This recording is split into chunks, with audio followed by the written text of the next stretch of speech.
마음을 같이하며 높은 데 마음을 두지 말고 도리어 낮은 데 처하며 스스로 지혜 있는 채 하지 말라. 아멘. 우리 인간관계에서 갈등을 피하기가 어렵죠. 불가피하게 어쩔 수 없이 그러고 싶지 않은데 막 싸울 일이 생기고 또 이렇게 다툴 수밖에 없는 그런 일들이 생기게 됩니다. 왜 그럴까 생각해 보면 우리가 가진 감정이 다르고 또 우리가 이해하는 어떤 사고 방식이 다르고 또 사물을 바라보는 어떤 현상을 바라보는 관점이 다르기 때문에 서로 다르기 때문에 갈등이 생기는 것 같습니다. 사랑해서 결혼했는데 어느 순간 보면 사느니 못 사느니 막 어려워지는 경우가 있고 또 한 배에 난 자식인데도 형제들 간에도 이렇게 힘들어하고 갈등하는 경우도 있어요. 오래전 이야기인데 저희 뭐 아이들 클 때 보니까 이제 제 큰애가 여섯 살 아마 7살 정도 됐을 때입니다. 제 아내가 이제 이렇게 엿들은 내용인데 그 사촌 형이 있었어요. 이제 그 큰애보다 한 살 많은 선우라고 하는 이름을 가진 그 아이가 이제 집에 놀러 왔어요. 그런데 이제 그 선우에게 동생이 이제 생기게 된 거예요. 그 숙모가 이제 둘째를 낳게 된 거예요. 근데 주한이는 이제 다한이가 이미 동생이 생긴 거죠. 그 말을 얘가 주한이가 알고 그 선우 형에게 한 살 많은 형에게 이렇게 말을 하더라는 거예요. 형 동생 있으면 힘들어. 그 어린 나이에도 동생하고의 갈등이 있는 거예요. 우리 건이 어땠어? 우리 형님 노릇 잘했지만 동생 둘 있으면서 때로 이렇게 힘들고 양보해야 할 그런 일들 있지 않습니까? 어, 여러분들 예수님 믿으면 인간관계 갈등이 없어야 하는 거 아닌가? 예수님 믿는데 어떻게 사람들이 이렇게 힘들어하는가? 이렇게 생각할 수 있잖아요. 근데 그렇지 않습니다. 예수님 잘 믿어도 어떤 때 보면은 이 갈등을 피하기가 어려워요. 힘든 때가 찾아옵니다. 그리스도인이라고 해서 서로 갈등이 없는 게 아니에요. 성경에 보면 인간관계에 대한 가르침이 많이 있지 않습니까? 그만큼 사람 사이에 인간관계로 인해서 생길 수 있는 문제가 너무 많기 때문에 서로 사랑해라. 이러한 어려움들을 좀 극복하면서 사랑을 실천해라라고 성경이 자주 이렇게 강조하는 것입니다. 여러분 갈등은 그 자체로 누가 뭐 싸우고 싶어서 싸우겠습니까? 갈등을 뭐 환영할 사람은 아무도 없어요. 그런데 갈등이 왔을 때 그것 때문에 그냥 막 힘들어하기보다도 이제 처리해야죠. 잘 해결해야 하는데 갈등을 잘 처리하면 우리에게 큰 유익을 줍니다. 우선 나 자신을 돌아볼 수 있게 돼요. 그냥 내 입장만 생각하며 우리가 살다 보면 다른 사람 입장을 배려하지 못할 때가 있잖아요. 그냥 내가 옳은 줄 알고 내 방식대로 주장하는데 갈등은 브레이크 작용을 해주는 거예요. 당신이 지금 살아가는 방식이 반드시 옳은 건 아니다. 당신이 주장하고 고집하는 것이 반드시 옳은 것이 아니야. 왜냐하면 상대방하고 이게 부딪히는 거잖아요. 그래서 갈등이라는 게 부딪히는 거죠. 그러니까 내 태도를 한번 돌아보게 만들어 주잖아요. 이게 최고는 아니다, 최선은 아니다. 그럴 수 있겠다. 나를 돌아보게 해주기 때문에 갈등을 해결하는 과정 속에서 도움을 받을 수가 있고요. 또 다른 사람을 좀 배려할 수 있는 그런 이제 계기가 돼요. 그렇구나. 저 사람이 이것 때문에 힘들어할 수 있겠구나. 이것 때문에 인간관계가 어려워질 수 있겠구나. 상대방을 배려하는 마음. 그러면서 성숙해지는 것이죠. 돌아보고 존중하는 동안 우리의 마음에 우리 인격이 성숙해질 수 있다라고 하는 것입니다. 오늘 본문에서 사도 바울이 그래서 하시는 말씀이 서로 마음을 같이 하며 그랬습니다. 우리 한마음교회 마음을 같이 한다. 한 마음을 품는다 이런 말이에요. 높은 데 마음을 두지 말고 도리어 낮은 데 처하며 스스로 지혜 있는 채 하지 말라. 우리가 이제 순서에 따라서 지금 로마서 12장 말씀 한 구절 한 구절씩 보고 있는데 이 매 구절이 지난주도 그렇고 그 전주도 그렇고 우리 그리스도인의 생활 방식에 삶에 굉장히 중요한 교훈들을 주고 있습니다.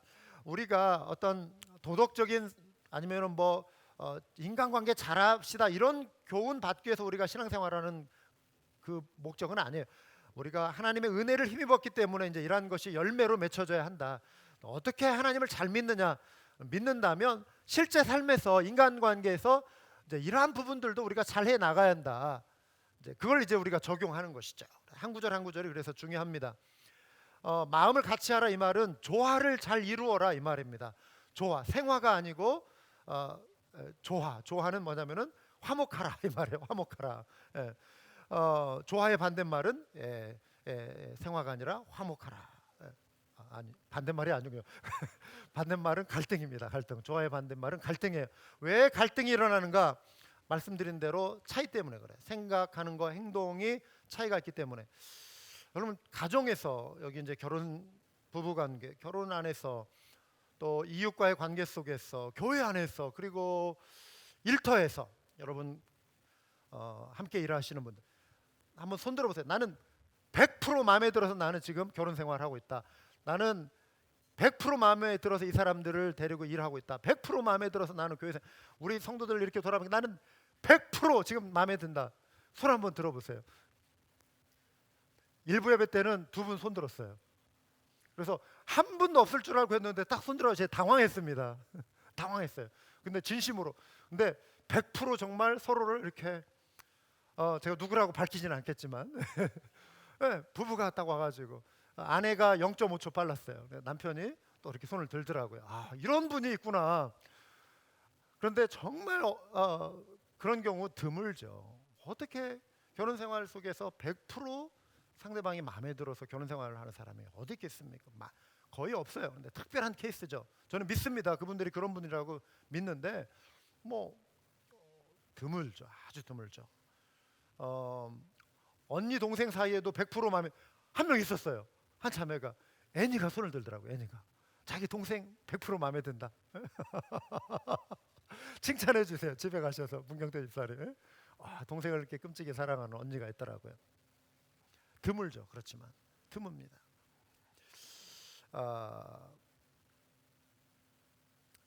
작은 실수 서로 이해하고 넘어갈 수 있지만 큰 실수, 큰 문제 어렵게 되죠. 도무지 용납하기 어려운 차이점, 힘들어하고 그것이 결국 깊은 갈등을 불러올 수 있는 것이죠.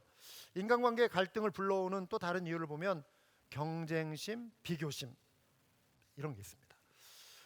누가 더 높으냐, 누가 더 크냐, 누가 더 많이 가졌냐, 이게 친구가 되는 것을 가로막기도 하고 우리 서로를 정말 축복하는 데 어려움이 생길 수 있습니다. 예수님의 제자들도 이런 문제에 직면한 것입니다. 예수님의 직접적인 가르침을 받은 사람들이에요. 예수님과 함께 생활했던 사람들이면 한 일주일만 예수님과 함께 지내도 막 거룩해질 것 같지 않습니까? 그런데 그렇지 않았어요. 1년, 2년, 3년 따라다녀도 그들 가운데 해결되지 않는 인간적인 문제가 있었어요. 누가 더 높으냐 문제예요. 인간이 사는 세상에는 예수님의 제자들마저 누가 더 높으냐. 그게 이제 마태복음 20장 20절에서 28절의 내용인데요. 이 화면을 보시면은 내용이 나옵니다. 그때 세베대 아들의 어미가 그 아들들을 데리고 예수께 와서 절하며 무엇을 구하냐. 여기에 아들 두 사람은 뭐냐면은 갈릴리 어부 출신 야고보와 요한이에요. 요한복음을 쓴 요한, 야고보, 제일 먼저 순교당한, 헤롯 왕에 의해서 목배임을 당한 그 야고보, 그 야고보와 요한, 이 어머니가 세베대예요. 세베대의 어머니, 아버지가 세베대고 그 어머니가 와서 예수님께 절하면서 무엇을 구하니? 예수께서 가라사대 무엇을 원하느냐? 가로되 이 나의 두 아들을 주의 나라에서 하나는 주의 우편에 하나는 주의 좌편에 앉게 명하소서. 우의정 좌의정 삼아 주십시오. 최고의 높은 지위를 주십시오. 예수님이 메시아로 오셔서 이들이 열망했던 정치적인 메시아였거든요. 로마의 정부를 확 뒤집고 이제 이스라엘이 다시 옛날의 다윗 왕조의 강력한 어떤 솔로몬 왕국의 그 부국 강성의 영화를 누릴 수 있도록 회복할 수 있는 왕이 드디어 오셨다. 예수님이 왕이 되셔서 이제 이 나라를 이제 이곳에 가장 놀라운 메시아 왕국을 이뤄가실 것이다. 그 소망이 있었어요. 제자들 가운데. 그래서 가룟 유다 같은 경우는 어떤 분의 어떤 학자의 해석에 의하면 물론 도둑질하는 거 좋아하고 뭐 물질에 대한 욕심도 있었지만 예수님을 배반하게 된 결정적인 이유 중에 하나가 예수님께 기대했던 정치적인 메시아의 그 모습이 아니었다. 그래서 배반했다, 실망하고 배반했다라고 이렇게 보는 견해도 있습니다. 또 열심당원 같은 경우 그 시몬도 그 뭐라고 하면 정치적인 어떤 메시아상을 꿈꿨거든요. 그러니까 그래서 예수님을 따랐던 그런 열심당원, 독립운동가였어요. 그런 사람도 예수님의 제자들이 있었고, 또 정반대 로마의 앞잡이를 하는 그 마태 세금 거두는 사람도 예수님은 또 품으시고, 좌우를 다 품으시면서 했어. 좌파 우파를 다 품으시면서 했으니까. 어쨌든 예수님이 이제 꿈꾸신 건 정치적인 메시아는 아니었습니다. 하나님의 나라, 하나님의 나라는 이렇게 칼로 오는 이런 전쟁을 통해서 오는 것은 아니죠. 하나님의 임재, 하나님의 통치. 그런데 이 제자들이 정치적인 메시아를 원했 그때까지는. 그래서 그 나라가 이루어지면은 좌편 우편에 앉게 해주십시오. 예수님이 너희 구하는 것을 너희가 알지 못하는도다. 나의 마시려는 잔을 너희가 마실 수 있느냐? 저희가 말하되 할 수 여기 마시는 잔이라고 하는 것은 십자가의 고난이에요. 죽기까지 따르오리이다 뭐 이런 거 있잖아요. 내가 주님을 위해서 저의 목숨을 내놓을 수 있습니다. 제자들은 이 당시까지만 해도 잡히시기 전날 밤에 무서워서 도망치셨지만은 예수님을 따를 평상시에는 예수님을 위해서 죽을 줄 알았어요. 죽기까지 따르겠습니다. 주의 고난의 잔을 마실 수 있습니다. 이랬거든요. 그러니까 과연 내 잔을 마시려니와 실제로 나중에 순교를 당했어요. 다 마시긴 했어요. 내 좌우편에 앉는 것은 나의 줄 것이 아니라 내 아버지께서 누구를 위하여 예비하셨든지 그들이 얻을 것이라. 그런데 문제가 생긴 거예요. 열제자가 듣고 그 두 형제에 대하여 분이 여기거늘 막 그 세베대 아내가 확 치맛바람, 요즘으로 하면 치맛바람 확 휘둘면서 내 아들 막 옛날 막 돈봉투 오래전에 선생님들에게 막 돈봉투 같은 제 자식 좀 잘 봐주십시오. 제 자식 좀 이렇게 반장시켜 주십시오. 뭐 이런 식으로 뭐 이런 거 있잖아요. 청탁하는 거. 요즘은 아마 그런 거 없겠죠. 돈 청탁하는 거. 그런데 이런 식으로 지금 세베대의 어머니가 세베대 아내 이 두 아들의 어머니가 지금 이런 식으로 예수님께 막 부탁을 하는 거예요. 그러니까 나머지 10 제자가 화가 난 거예요. 자기들 그러니까 이 두 아들이 이제 막 이렇게 높아지고 자기들은 거기에 비해서 낮은 자리 차지하고 누가 높으냐 이 문제 가지고 지금 싸우는 것이. 예수께서 제자들을 불러 가라사대 이방인의 집권자들이 저희를 임으로 주관하고 그 대인들이 저기에 권세를 부리는 줄을 너희가 알거니와 너희 중에는 그렇지 아니하니. 세상은 누가 높으냐 누가 많이 갔느냐 누가 더 영향을 미치나 여기에 온통 사람들이 관심을 갖지만 예수님을 따르는 제자들은 다른 방식으로 살아야 한다. 교회 안에서는 다른 방식으로 살아야 한다. 누가 높으냐 이게 중요한 게 아니라 크고자 하는 자는 너희를 섬기는 자가 되고 너희 중에 누구든지 으뜸이 되고자 하는 자는 너희의 종이 되어야 하리라. 이게 예수님의 방식, 교회의 방식이라고 하는 것입니다. 할렐루야.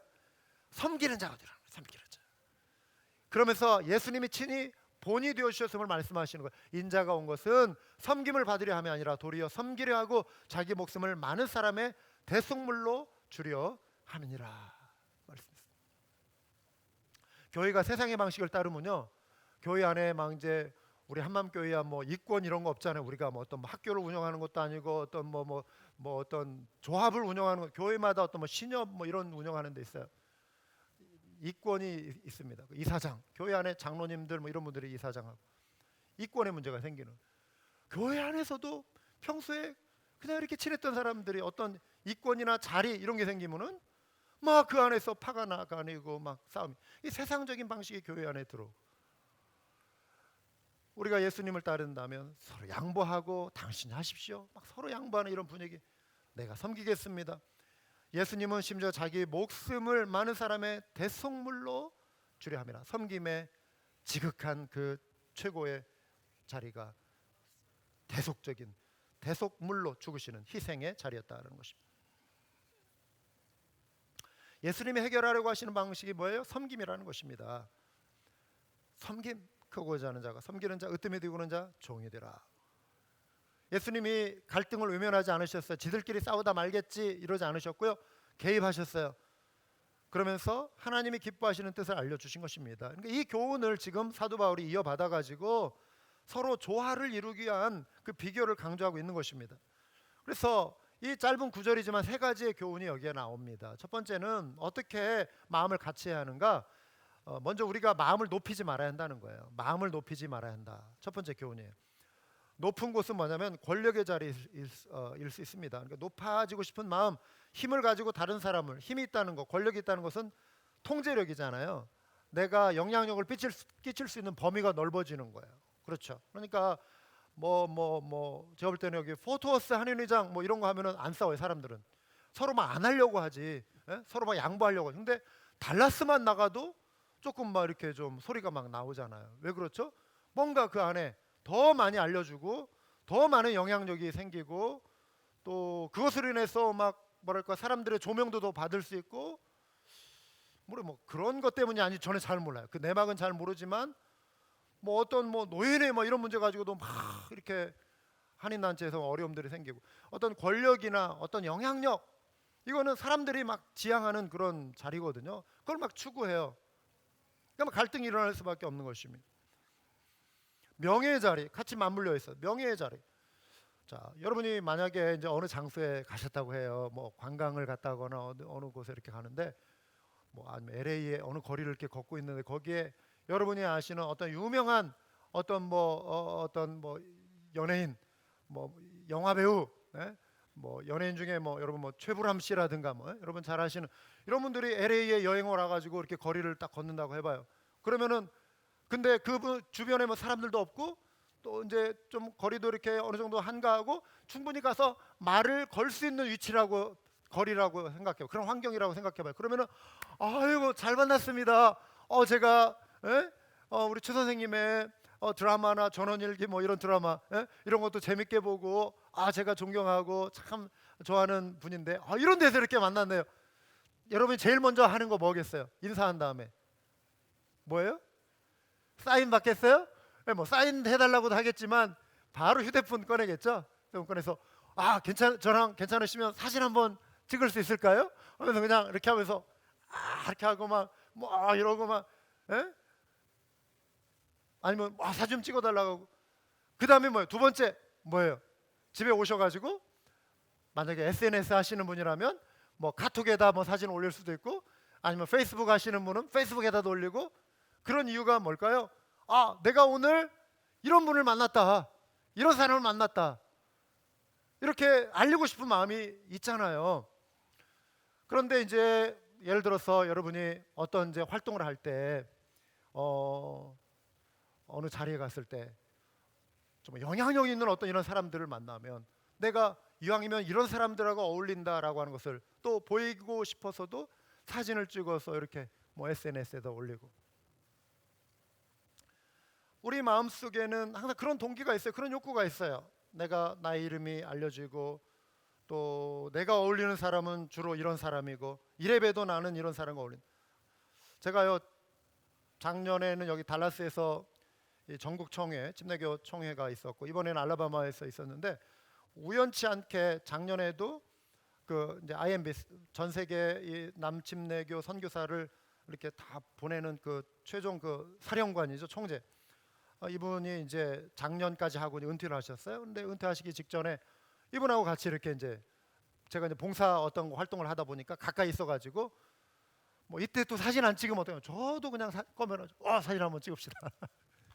근데 올해 알라바마에 갔는데 신임 총재가 또 옆에 이제 이렇게 만날 수 있는 기회가 된 거예요. 그래서 또 사진도 한번 딱 찍고.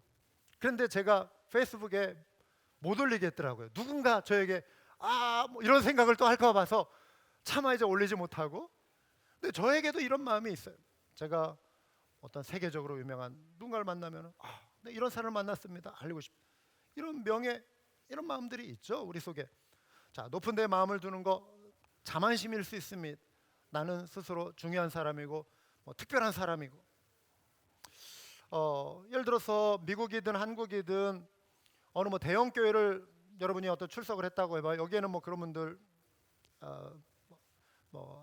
안 계시지만 예를 들어서 이제 한국에서 미국에 이제 이민을 와서 교회를 출석했는데 그 교회가 규모가 작아요. 이민교회 대체로 뭐 100명 미만이 한 80%라고 그래요. 뭐 대부분 가니까 한국에 뭐 1000명, 2000명 모이는 교회, 뭐 이민교회 왔는데 뭐 50명, 60명 이렇게 앉아 있고. 나는 제자 훈련도 많이 받고 교회 프로그램이 쫙 돼 있는 데서 신앙생활하고 그러면서 교회 생활을 신나게 했는데 딱 와 보니까 이 이민교회 이 교회는 너무 시시해 보이는 거예요. 제대로 뭐 이렇게 돌아가는 것 같지도 않고 그냥 그러니까 어느 순간부터 마음속에 이 교회 왜 이래? 이러면서 소위 말해서 이제 훈수 둔다고 하잖아요. 목사님 이럴 때는 이렇게 하는 거 아니에요? 목사님 이럴 때 이렇게 하는 거 아니에요? 이런 마음이 생기고 집사님 왜 저럴까? 이러면서 마음속에 그러면서 하는 생각이 내가 내 수준에 맞는 교회 따로 있다. 예? 그러면서 다른 교회로 옮겨가는 그런 경우가 생길 수 있는 것이죠. 예? 오래전에 워싱턴 DC에 있는 건물에서요, 이렇게 청소하는 일을 하시는 분이 있었어요. 한국 분이 있었는데, 저도 방학 때 이제 한 달 정도 이제 그 건물 청소 밤에 오후 한 4시, 오후 한 6시쯤 이렇게 가가지고 새벽 한 3시, 4시까지 이렇게 하고 오는 일입니다. 한 달 정도 이렇게 일을 한 적이 있었는데, 제가 머물고 있는 동네에 그 청소를 하시는 분이 있었어요. 근데 이분이 미국 생활을 적응하는 걸 굉장히 어려워하시더라고요. 왜냐하면은 이분이 늘 한국 이야기를 많이 하세요. 그러면서 하시는 말씀이, 그러니까 내가 이런 데서 이렇게 청소하면서 고생할 사람이 아니라는 거예요, 자기는. 그러니까 내가 한국에서 일해봐도 교사를 했다는 거예요. 중학교 교사. 예? 학생들 가르치는. 한국에서 선생님 하면은 존경받고, 예? 그래도 이렇게 사회에서 안정된 어느 정도 이렇게 직장이라면 직장일 수 있고, 그런데 내가 여기 와서 이렇게 그냥 힘든 땀 뻘뻘 흘리면서 밤새 일하면서 이런 일 할 사람이 아닌데 하면서, 그러니까 과거에 자기의 어떤 그 형편을 기억하고 추억하면서 현재 생활에 너무 힘들어하는 거예요. 이 이야기를 한 달 동안에 자주 들었어요. 본인은 특별한 사람이다. 그렇기 때문에 이렇게 이런 삶을 생활하기 어렵다. 이제 이런 논리인데, 제가 볼 때는 이분이 특별한 분이기 때문에, 다른 데도 아니고 워싱턴 DC 백악관이 훤히 보이는, 청소를 해도 백악관이 보이는 그런 데서 청소를 하시지 않았나. 이건 농담입니다. 실제로 그랬어요. 저희가 일하는데 꼭대기 이제 딱 가면은요, 백악관이 보여. 저 멀리. 아르바이트를 해도 제가 그런 데서 아르바이트를 했습니다. 백악관이 보이는 데서 청소를 했어요. 여러분, 또 높은 데 마음을 두는 거는 또 세상 욕심일 수 있어요. 하나님보다도 세상에서 이름을 내는 것에 관심이 크고 부자가 되고 세상의 힘을 의지하려고 하는 마음. 근데 우리가 경계할 것 중에 어떤 상층 욕구, 내가 그냥 나의 자신에게 중심이 돼 있어서, 우리의 관심이 온통 나 자신에게 있어서 내가 도움을 받을 수 있는 사람에게는 관심을 기울이지만 내가 도와줘야 할 사람, 나보다 어려운 사람에 대해서는 무관심한 거예요. 왜냐하면 나에게 보탬이 안 돼. 그렇죠. 내가 도움을 받을 수 있는 사람은, 왜? 내가 더 좋은 삶을 살아야 하니까, 나아져야 하니까 나에게 도움을 줄 수 있는 사람은 내가 가까이 하려고 해요. 그런데 내가 가진 자원을 소모해하거나 시간을 소모해야 하는 것은 낭비처럼 보이고, 어려운 사람은 그래서 점점 멀리하고 무관심하게 될 수 있다라고 하는 것입니다. 이러한 게 높은 데 마음을 두는 거예요. 이러한 삶의 태도가. 그래서 우리가 마음을 같이 하려면 교회 안에서도 그렇고 우리 속에 높아지려고 하는 마음은 없는지, 다른 사람을 이렇게 무시하거나 무관심하거나 하는 그런 마음은 없는지 우리 자신을 돌아봐야 합니다. 그렇게 할 때 우리가 같은 마음, 모두가 더불어서 같은 마음을 갖게 된다라고 하는 것입니다. 두 번째 교훈은 이어지는 내용, 비슷한 내용일 수 있지만 다른 각도에서 한번 보자는 것이, 이것은 마음을 낮은 데 두어야 한다는 것입니다. 영어 성경으로는 associate with the lowly라고 돼 있어요. 낮은 자, 비천한 자와 함께 어울리라. 새 번역 성경은 그렇게 말씀하고 있어요.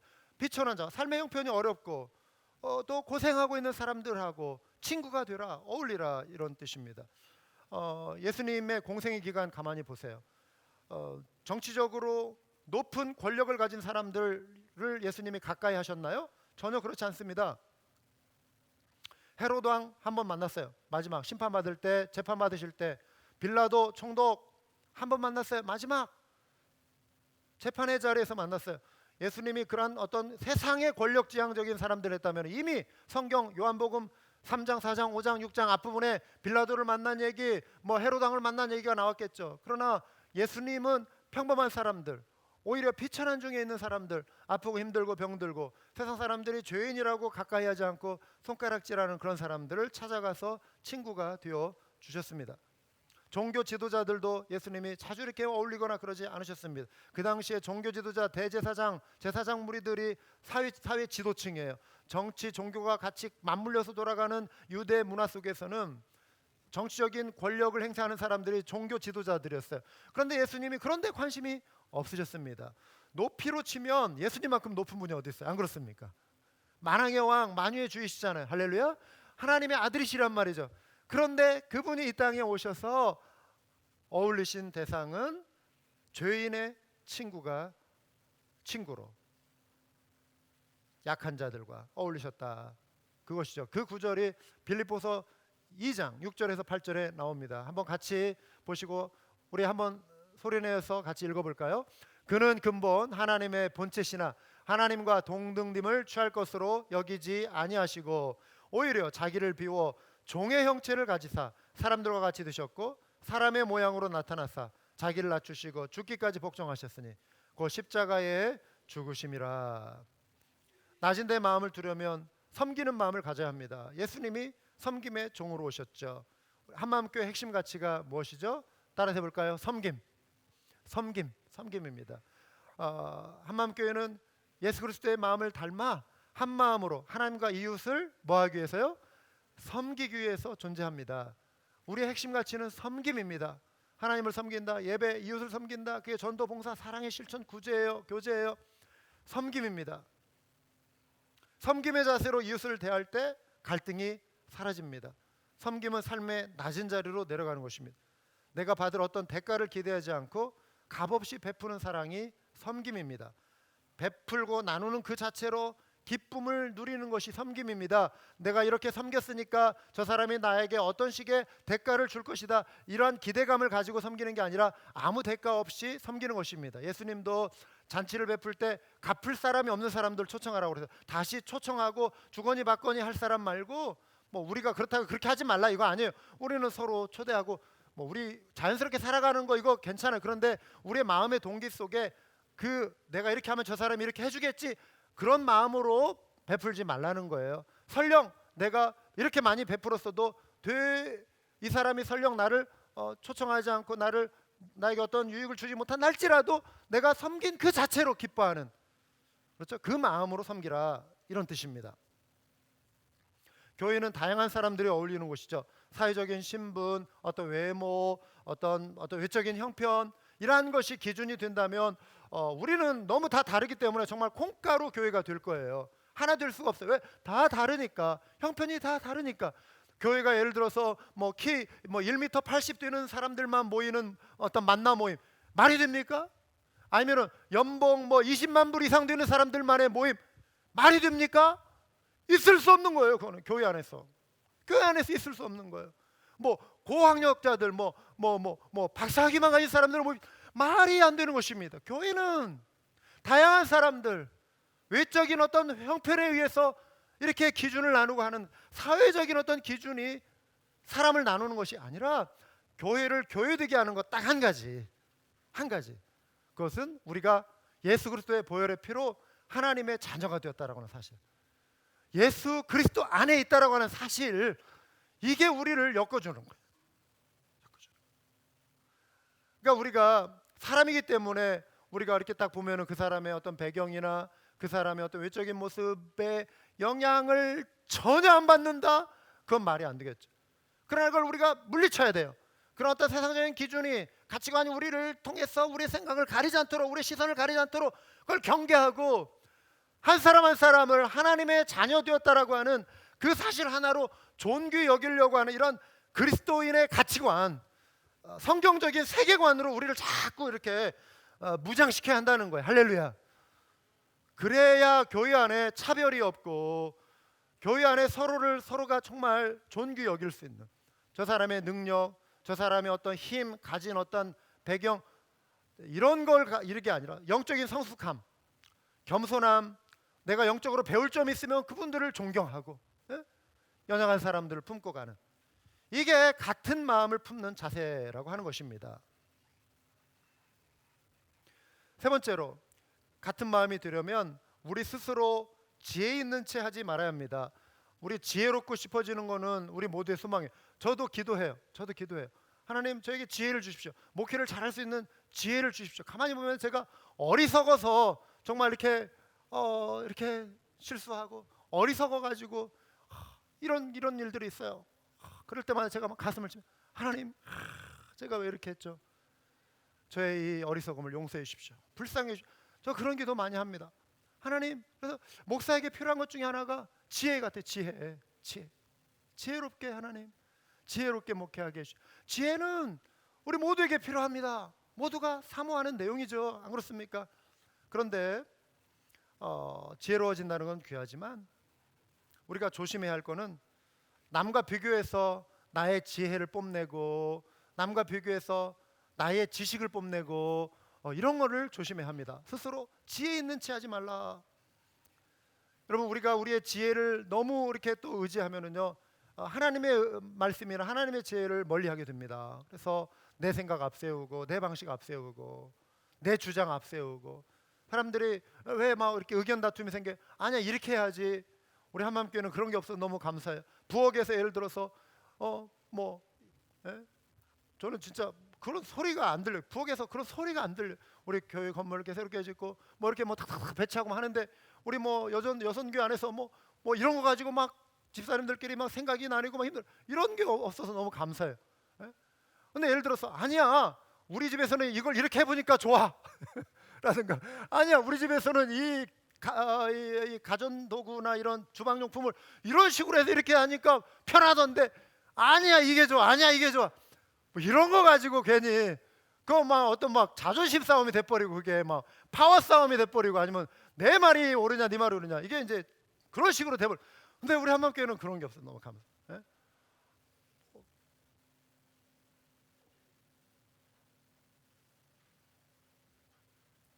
여러분, 내 지혜가 지나치게 이렇게 가다 보면은 이게 갈등을 불러올 수 있는 것이죠. 또 우리가 배우려고 하는 자세를 항상 가져야겠죠. 그래서 가르치는 자세, 누구를 만나서 대화하면은 일방적으로 내가 막 가르치려고 하고, 이거는 우리가 조심해야 합니다. 대화를 나눌 때 상대방에게 일방적으로 내가 그냥 알려줄 것이 많고 가르칠 것이 많다, 그런 인상을 줄 수가 있습니다. 여러분, 좋은 대화는 주거니 받거니 하는 대화예요. 그리고 대화를 잘 이끌어가는 사람은 상대방으로 하여금 자꾸 말을 할 수 있도록 이렇게 배려해주고 말을 끄집어내는 사람, 상대방의 생각을 끄집어내주는 사람. 요즘 어떤 게 힘드세요? 우리 여기 클리번에 오셔서 이제 한 6개월째 집어드셨는데 어떠셨어요? 어떤 게 제일 힘드시던가요? 어떤 게 제일 보람이 있으시던가요? 적응하는 거, 적응하는 거 힘드시고, 그러면서 요즘은 그럼 어떤 식으로 적응하세요? 이러면서 이분의 마음속에 있는 생각을 이렇게 들어보고, 그러면은 이분이 이제 이야기를 꺼내 놓으시면서 어떤 힘들었던 문제도 대화하다 보니까 자기 스스로 해결이 되기도 하고, 이야기하다 보면은 그냥 이야기하는 중에 해결책도 나오고. 그런데 어떤 게 힘드세요 해놓고 적응이라는 말 나오기도 전에, 이런 게 힘들죠? 이런 게 힘들 거예요? 이렇게 했을 거예요? 이럴 땐 이렇게 하면 좋아요? 그런 거 괜찮아요? 그러면 이분이 적응의 적재도 못 꺼내고 그 대화를 적응하지 못하고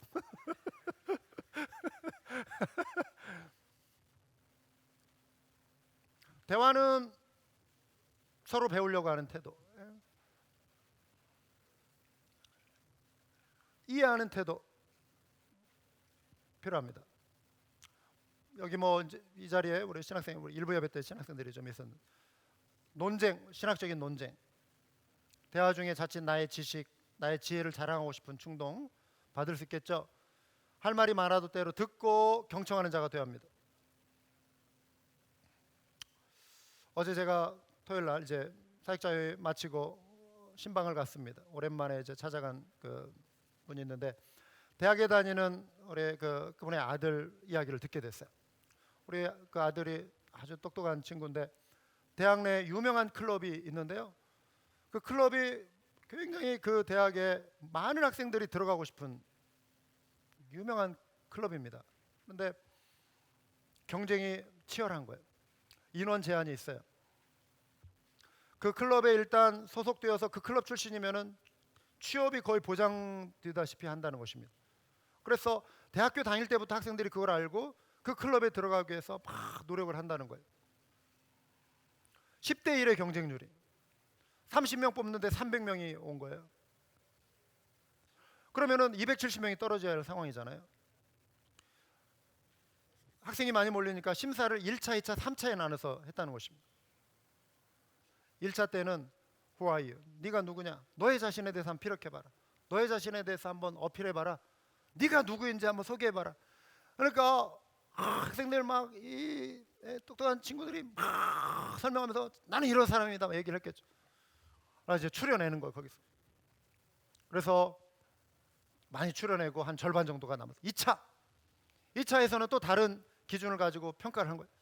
그래서 막 추려냈어요. 또 살아남았어요. 그런데 여전히 한 3배수가 있어, 예를 들어 한 90명 정도가 남아 있다고 해봐요. 30명 뽑는. 그 중에 이제 3분의 1이 붙게 됩니다. 그런데 10명씩 이렇게 이제 조를 묶어줘, 한 팀을 만들어줘. 그러면 거기에 3분의 2는 경쟁자인 거예요. 그렇죠. 경쟁자와 함께 이렇게 섞여서 심사를 보게 되는데 3차 관문은 어떠한 프로젝트를 주고 그거를 가지고 이렇게 해결할 수 있는 어떤 그 토론을 이렇게 하도록. 그런데 카메라를 설치해서 그 학생들에게 이제 양해를 구해서 이거는 여러분들이 토론하는 방식을 보고 심사를 할 겁니다라고 하는 기준을 줬다는 거예요. 누군가 지금 지켜보고 있잖아요. 학생들이 그냥 저마다 막 열심히 자기의 생각을 말하고 발표하고 제시하고 막 열띠게 막 이렇게 일을. 근데 이 친구가 자기가 말할 그런 끼어들 어떤 틈이 없을 정도로 자기는 딱 2마디 정도밖에 못했다는 거예요. 그러면서 어떤 핵심적인 내용을 이야기는 하긴 했지만 딱 2마디, 나머지 애들이 다 얘기한. 그래서 딱 끝나고 나니까 나는 떨어졌다 이 생각이 딱 들더래요. 발표가 났는데 웬걸 합격을 한 거예요. 최종 합격을 한 거예요. 그래가지고 자기가 너무 신기해가지고 심사관에게, 그 교수님에게 찾아가서 물어봤다는 거예요. 아니 어떻게 저는 딱 2마디밖에 말을 못했는데 저를 합격시켜줬습니까? 그러니까 그때 하는 말이 이렇다는 거예요. 3차 때는 다른 사람하고의 관계 속에서 네가 어떤 방식으로 다른 사람의 말을 경청하고 다른 사람을 이해하고 하는지 그걸 본 거다. 네 의견, 네가 말하는 거, 네가 누구인지 드러내는 거 1차 때 다 했다.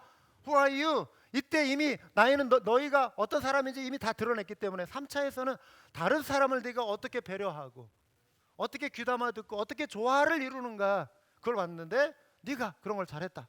다 들어주면서 필요한 말만 이렇게 했다. 그거였다는 것이죠. 그럼 우리는 우리의 지식을 자랑하고 싶은 충동을 삼가야 합니다. 우리가 아는 것은 사실 극히 제한적인 것이죠. 그래서 고린도전서 13장 9절에도 우리는 부분적으로 알고 부분적으로 예언한다 그랬습니다. 사도 바울 같이 그 정말 대단한 똑똑한 분도 주님 앞에 겸손하게 우리가 아는 것은 부분적으로, 그리고 우리가 거울로 보는 것 같이 희미하다 그랬습니다. 그때에는 밝게 보겠다 그랬습니다. 완전한 것, 완전한 지식, 하나님 나라. 그렇지만 그럼 성경이 불완전하냐? 그렇지는 않습니다. 우리가 예수님 믿고 구원받고 하나님의 자녀로 살아갈 만한 충분한 말씀이 성경에 있어요. 우리는 그 말씀의 일부분도 온전히 순종하지 못한 상태에서 그냥 주님 맞이할 수 있을 정도. 우리의 신앙생활, 우리의 구원을 얻는데 우리가 예수님을 닮아가는데 충분한 말씀을 주셨지만, 그러나 성경이 하나님에 대한 모든 걸 다 기록하고 있는 건 아니에요. 예수님에 대한 모든 걸 다 기록하고 있는 건 아니에요. 그래서 요한복음 마지막에 그랬잖아요. 우리가 예수님이 하신 모든 행적을 다 이 책에 기록하려면 이 지구가 이 공간이 그 책을 두기에 부족하다. 제 말로 이렇게 패러프레이즈 하면은, 제 말로 다시 그만큼 예수님에 대해 쓸 것이 많다. 물론 과장법이긴 하지만 많은 내용 중에 추리고 추려서 쓴 것이 요한복음이라는 것입니다. 그렇지만 요한복음 그 자체로도 우리가 예수님 잘 믿고 따르고 구원 얻고 신앙생활 실천하는 데는 충분한 말씀이에요. 그렇지만 우리가 아는 것은 여전히 일부분이다라고 하는 것이죠. 그렇기 때문에 내가 마치 많은 것을 알고 있다라고 그러한 태도로 살아가고 그러한 태도로 접근할 때는 그거는 자칫 우리를 교만에 빠뜨릴 수 있다라고 하는 것입니다. 지혜로운 자는 자신의 지식을 통해 자신을 높이려 하지 않습니다. 참 지혜는 온유와 겸손으로 자기를 감싸는 자죠. 그래서 너희 중에 지혜와 총명이 있는 자가 누구냐? 그는 선행으로 말미암아 지혜의 온유함으로 그 행함을 보일지니라. 우리 한맘교회는 특성상 우리 지역교회 우리 성도님들과 또 우리 신학생들이 함께 어우러지는 교회예요. 제가요 언젠가 루이지애나에 있는 어느 도시를 방문했는데요. 그 교회에서 한 40-50분 떨어지는 곳에 유명한 또 침례신학교, 이렇게 사우스웨스턴처럼 뉴올리언즈 침례신학교라고 하는 게 있어요. 이런 식으로 6대 신학교 중에 하나가 뉴올리언즈에 있는데 거기에서 아무튼 한 4, 50분 떨어진 지역에 있는 한인 침례교회예요. 거기에서 이제 이렇게 하루 그 목사님 마련해준 숙소에서 그 목사님 댁 그 2층에서 이제 여러 목사님들이 함께 가가지고 1박 하면서 이제 잠깐 교제를 나눈 때가 있었어요. 그런데 이 목사님이 하시는 말씀이, 목사님, 여러 목사님들이 하는 말이, 목사님들, 저희 교회는요 원칙을 최근에 하나 세웠는데요, 신학생은 무조건 우리 교회로 받지 않습니다. 신학생은 우리 교회 식구로 받지 않습니다. 이런 말씀을 해서 깜짝 놀랐어요. 우리 한만교회는 우리 신학생들 많이 있잖아요. 그런데 아마 이 목사님이 말하지 못한 어떤 상처가 있었나 봐요. 말하지 못한 어떤 깊은 상처가 있었나 봐요. 여러분, 교회는 서로가 서로를 복되게 할 수 있는 길을 찾아야 합니다. 그래서 우리 한맘교회 우리 성도님들을 향해서는 우리 사역자 같은 우리 평신도 성도가 되어 주십시오. 사역자 같은. 왜냐하면은 우리 교회 일꾼들 많고 열심히 할 수 있는 신학생들 많고, 그러니까 나는 좀 뒤에 서서 좀 열심히 하지 않아도 교회는 돌아가는 것 같고 이럴 수 있잖아요. 근데 그렇지 않습니다. 우리가 한 분 한 분이 사역자와 같은 마음으로, 그렇죠? 사역자와 같은 마음으로 교회를 섬길 수 있어야 합니다.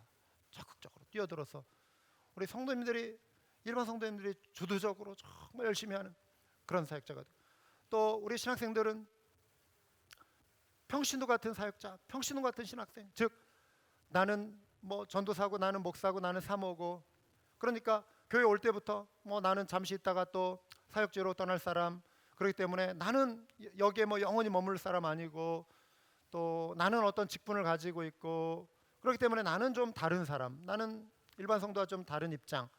이제 이러한 입장으로 이렇게 교회에 오기 시작하면은 교회에 팍 섞이기가 어려운 거예요. 교회 식구가 온전히 되기가 어려운 것이죠. 그냥 이렇게 자칫 그냥 겉돌다가 또 떠나기 쉽고, 네, 하루를 머물어도 한 달을 머물어도 머무는 동안에 식구가 되고 가족이 되고 함께 어울리고. 근데 우리 한맘교회는 우리 너무 잘해요. 우리 신학생들 정말 잘하고 있습니다. 정말 섬기고 가족이 되었어요. 온전한 가족. 그래서 말씀을 배워도 더 많이 배울 기회가 있는 우리 신학생들이라면 더 겸손히 섬기고 더 열심히 봉사하고 교회의 충실한 구성원으로서 신앙생활을 해야 한다. 이 말이 평신도 같은 사역자, 이런 뜻이에요. 평신도라는 말이 좋은 말이에요. 평신도 같은, 가족과 같은, 그렇죠? 가족과 같은. 그리고 우리 신학생들은 또 일반 성도님들의 삶에서 배울 점을 발견합니다. 어느 목사님이 쓴 글을 최근에 봤는데, 이분이 성도님들의 삶을 이해하기 위해서, 저는 그렇게 못했는데 이 목사님 참 훌륭하시더라고요. 저는 그냥 추측만 할 따름인데, 이 목사님은 새벽 2시에 일어나서 하루는 그 도넛 하시는 집사님에게, 내가 집사님 일하는 데가 한번 어떻게 일하시는지 보고 싶습니다. 새벽 2시에 일어나서 찾아오셨다는 거예요. 그래가지고 그 막 새벽 내 계속 이렇게 일하시는 모습을 이렇게 보니까, 우리 집사님들이 이렇게 고생하시는구나. 그걸 이렇게 현장에서 보고 왔다고 하더라고요. 훌륭하신 분이죠. 우리 성도님들의 그런 성실함, 하루하루 땀 흘리며 애쓰고 수고하는 이런 모습들, 네? 희생의 태도, 가족을 위해서 이렇게 희생하시고 열심히 일하시는 모습, 또 이러한 모습을 또 우리 유학생들은 보고 또 배울 수 있고, 서로가 서로를 보고 배울 수 있어야 하는 것이죠. 그래서 지혜로운 채 하지 않는 것은 또 한 가지는 이제 죽고 사는 문제 아니면 자주 말씀드리는 넘어가는 거. 그렇죠? 내 지혜 끝까지 막 고집해. 이거는 자존심 싸움밖에 안 돼요. 그래서 양보하는 게 오히려 이기는 것이고 넓은 마음이죠. 우리가 모든 것을 동의하기 때문에 마음을 같이 하는 것은 아닙니다. 모두가 생각이 같아서 우리가 한 교회 식구가 되는 건 아닙니다. 우리가 유대인이나 헬라인이나 종이나 자유인이나 다 한 성령으로 침례를 받아 한 몸이 되었고 또 다 한 성령을 마시게 하셨느니라. 이게 우리를 하나 되게 하는 능력인 줄 믿으시기 바랍니다. 한 성령을 받았다. 한 성령을 받았다. 고든 맥도날드 목사님이요, 갈등을 처리하는 법, 마음과 마음이 이어질 때라고 하는 책에서 한 8가지를 소개했는데요. 시간 관계상 7번째 하나만 짧게 말씀드리려고 합니다. 그분이 하시는 말씀이, 고백과 용서는 갈등 해결에 없어서는 안 되는 부분이라는 것입니다. 미안하다라고 고백하는 거 있잖아요. 갈등을 해결하려면은 미안합니다 이야기가 필요하다는 거예요. 이것도 잘 안 되잖아요. 막 팽팽하게 서로 이렇게 다투고 갈등할 때는 부부싸움도 그렇잖아요. 내가 미안한다는 말을 하기가 싫어하고 자존심 싸움 때문에. 네, 미안합니다. 이게 갈등을 푸는 열쇠라는 거예요. 미안합니다. 그리고 용서합니다.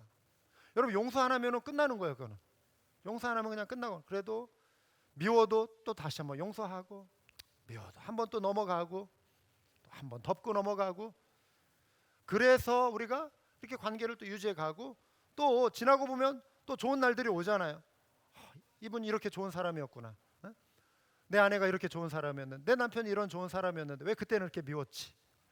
그때는 막 다 끝날 것 같고, 그때는 정말 못 살 것 같고, 그때는 그것으로 그냥 이것으로 끝, 말이 그냥 입까지 그냥 나올 뻔했는데 그래도 그 순간 참고 넘어가고, 그래 미안해 미안해 용서해줘.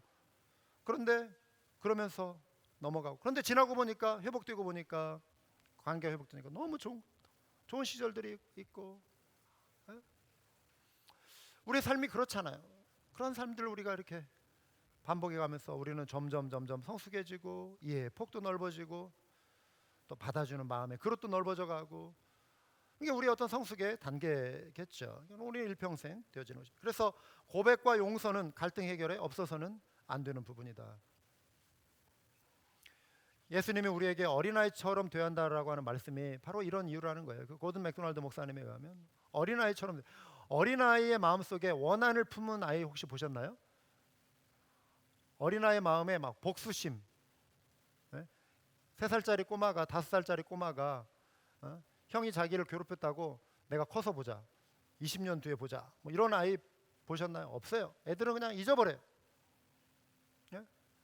준이 형 어렸을 때 막 형이라고 해가지고 막 군밤 주고 할 때 막 화났었잖아. 예?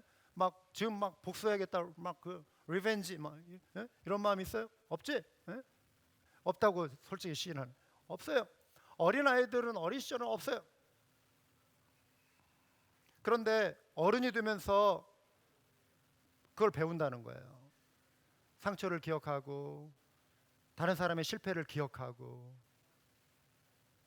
어른이 되면은 이게 오래 기억에 남고, 다른 사람의 실수, 다른 사람의 실패를 오래 기억하고, 쉽게 잊지 못하고, 내 마음에 이렇게 담아두고, 이런 게 우리의 어른의 마음 속에는 이게 경직되는 마음들, 이런 게 있다는 것입니다. 그래서 예수님이 어린아이에게 배우라. 어린아이와 같지 않고는 결단코 천국에 들어갈 수 없다. 그 회개한 심령이 그렇게 유연한 마음, 용서하는 마음. 전에도 한번 말씀드렸는데요. 뭐 제 아이 이야기해서 좀 죄송하지만, 아이에게 제가 배운 게 있어요. 아이들 어릴 때 이렇게 놀면서, 지 친구 동네 친구가 있었는데 매일 그냥 이렇게 놀고, 뭐 그 집 수영장에 가서도 뭐 수영하고 놀고, 방학 때는 정말 하루가 멀다 알고 계속 붙어서 다니는 친구였는데 어느 날 갑자기 안 논다는 거예요. 뭔가 문제가 생겼어요. 집에도 안 간대. 거기 놀러 가고 걔도 안 놀러 오고, 뭔가 토라졌어요. 야, 왜 그래요? 그랬더니 뭐 문제 때문에 뭐 싸웠다는 거예요. 그런데 웬걸 그날 오후 되니까 또 막 붙어가지고 막 헤헤거리면서 막 이렇게 친해지는. 야, 너 어떻게 된 거야? 어떻게 화해했어? 그러니까 얘가 딱 하는 말이 forgive and forget. 용서하고 나 잊어버리는 거죠. 그래서 꼬마의 입에서 나오는 그 말이 저의 마음을 꽝 때리더라고요. Forgive and forget. 우정은 그런 거라는 것이죠. 용서하고 잊어버리는 것이다. 세상에서 가장 아름다운 말 가운데 하나가 이거랍니다. 고든 맥도날드 목사님에 의하면, 한번 따라서 해볼까요? 미안합니다. 우리 옆에 분 보시면서 미안할 일이 없었다 할지라도 옆에 분에게 한번 연습 삼아, 이제 앞으로 잘하기 위해서 연습 삼아, 미안한 일 없어요. 그렇죠? 한번 해보세요. 미안합니다. 미안합니다. 미안합니다. 미안합니다. 또 한 가지는요. 용서하세요. 용서하세요. 용서해 주세요. 용서해 주세요. 이 말이랍니다. 이 말이 세상에서 제일 아름다운 말이라고 그래요. 미안합니다.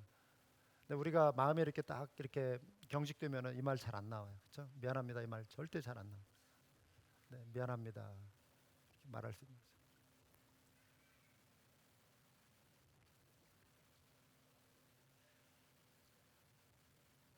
분노나 원한을 마음에 담아두는 것은 신체적인 건강에도 좋지 않다고 합니다. 우리 사람은 사랑이 필요하고 인정이 필요하고 용서가 필요하고 협력이 필요한 존재입니다. 친절을 위해서 지음받은 존재입니다. 그런데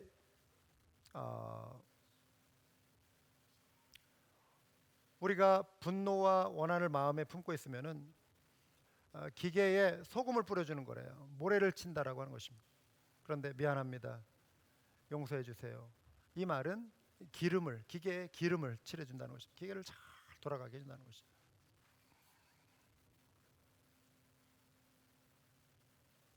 바울이 내가 하나님의 모든 자비하심으로 너희를 권한다. 하나님의 자비를 힘입은 우리이기 때문에 자비를 흘러가게 한다는 것이죠.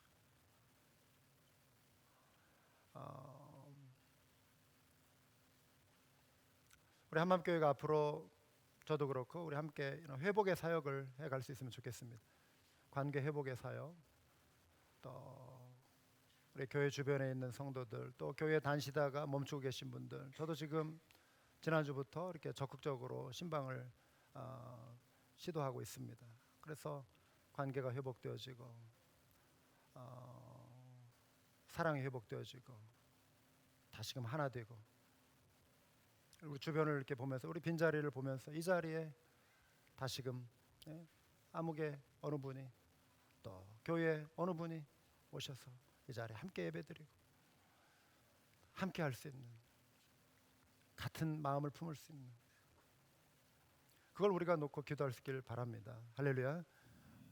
그래서 하나님이 기뻐하시는 교회, 마음을 높이지 않고 마음을 낮추고 지혜 있는 체 하지 않고 같은 마음을 품음으로 주님 기뻐하시는 아름다운 역사를 이뤄가는 우리 모두가 되기를 주님의 이름으로 축원합니다. 그러면 기도하시겠습니다.